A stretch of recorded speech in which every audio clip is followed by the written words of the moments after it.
Tell ya, just feel good once he's put back together.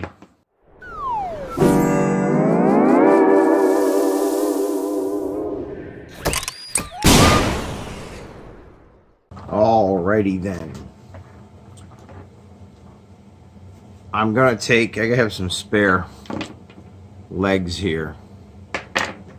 They're not blue, but he's incomplete anyway. So I'm going to take this thing apart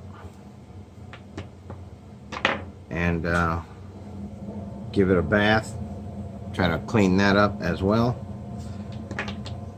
And yeah, see what's up. I got his legs on, but you guys could probably guess whose legs I used. I used the original Frankenstein legs, and what do you see here? These legs are still pigeon toeing.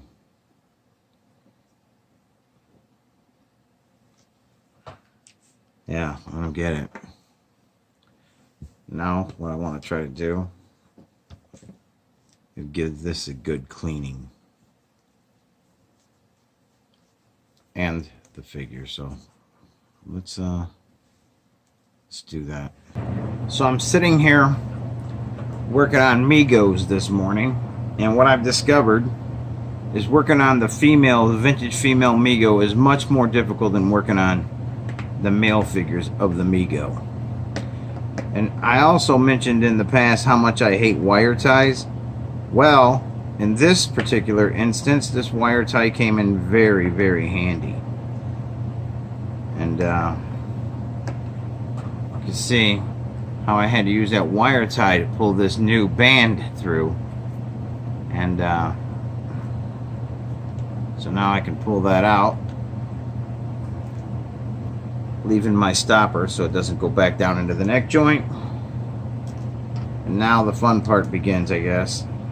To try to put this little plastic retention guy into this new black band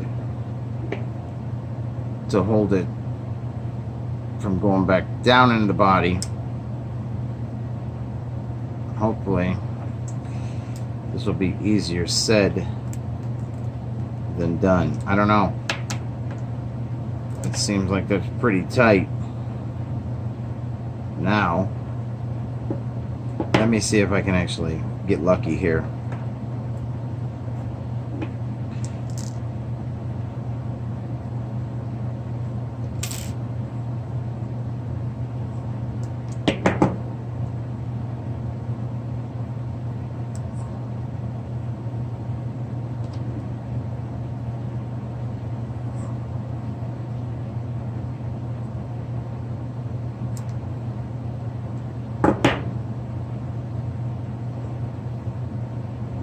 Trying. It's almost there.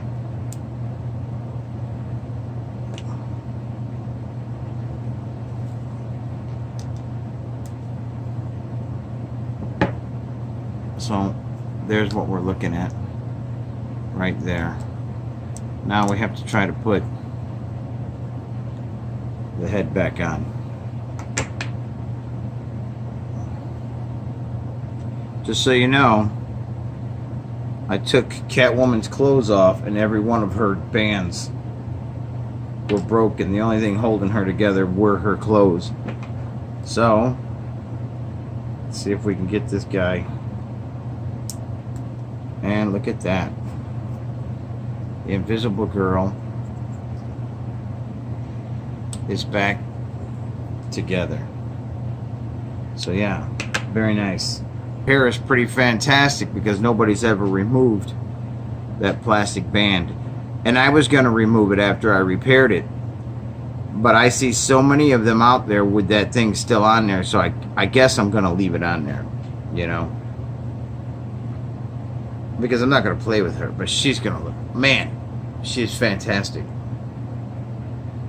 So yeah, that was a $5 figure I bought yesterday, and her head was popped off. And now her head is not popped off, and very pleased to put that one back into the stock. Very nice indeed. These boots are all the way on. Nice, nice, nice. You see some legs over here. As you can see, we were working on the keeper. But man, am I glad to have that put back together. So far, that's one of the three. In fact, that's wrong. Well, one of the three. These are all original Mego parts, except the only thing I used was a FTC Figures black band to connect the hip joint there to the neck ball, because that's a Super Duty one, and it's new, and I had it extra because I tore that Frankenstein apart. But yeah, very nice indeed. So I'll set the Invisible Girl over there for now, and I'll take a quick break. Here is the Keeper's original parts. Note, there is nothing split on these pieces whatsoever. There were just one of the legs were taped together like that because the pin is broken. This guy right here. And so yeah, I will try to hunt down the right lower calf, the calf leg, and a foot. Try to get him back to original. But right now he's wearing a pair of Figure Toys Company legs. These came off the Frankenstein that I swapped out. I had them sitting in a parts drawer, and so I used them. And I gave his cloak a nice gentle cleaning with warm soap and water, and I put them up to dry, and they look fantastic. And above all, that attic smell is gone, where these come set in an attic for God only knows how long, 35 years or so. So he looks really good. And pleased to say that the Invisible Girl is completely original Mego, with the exception of the black Figure Toys Company band I used to put her pelvic bone back to her neck. I used that because I had it, and you know what? I think it seems better quality than these old rubber bands here. And I did slide her little hairband off and comb her hair really good to get all the flyaways back under control, and I slid that back on. She's in great condition. She really is. And I'll be pleased to add that to my collection. Get her over here like so. And Catwoman. I did a little research, and the boots that are on this particular Catwoman were wrong. However, this is a nice set of Mego boots, but they don't belong on Catwoman, nor do they belong on the Invisible Girl here, because my research shows that she's wearing her correct boots, and as you can see, these boots are much taller, so these don't belong to Invisible Girl either. And I looked at the Batgirl, and no, those black boots do not belong to her either. So I'm not really sure. I'm not gonna pretend like I know everything about Megos. I'm not sure, but I do know these are original Mego boots for somebody. Maybe Uhura. I don't know. But anyway, get this figure stood back up. This figure seems to like to stand with a slight bend in the knee and one toe down, and the other one kind of flat on the ground. It's a balancing act like that. And so yeah, so Catwoman's clothes are being washed as we speak. My son is taking care of that. But what it turns out that when she had her clothes on, her clothes were the only thing holding her together. And when we took her clothes off, remember she was missing an arm.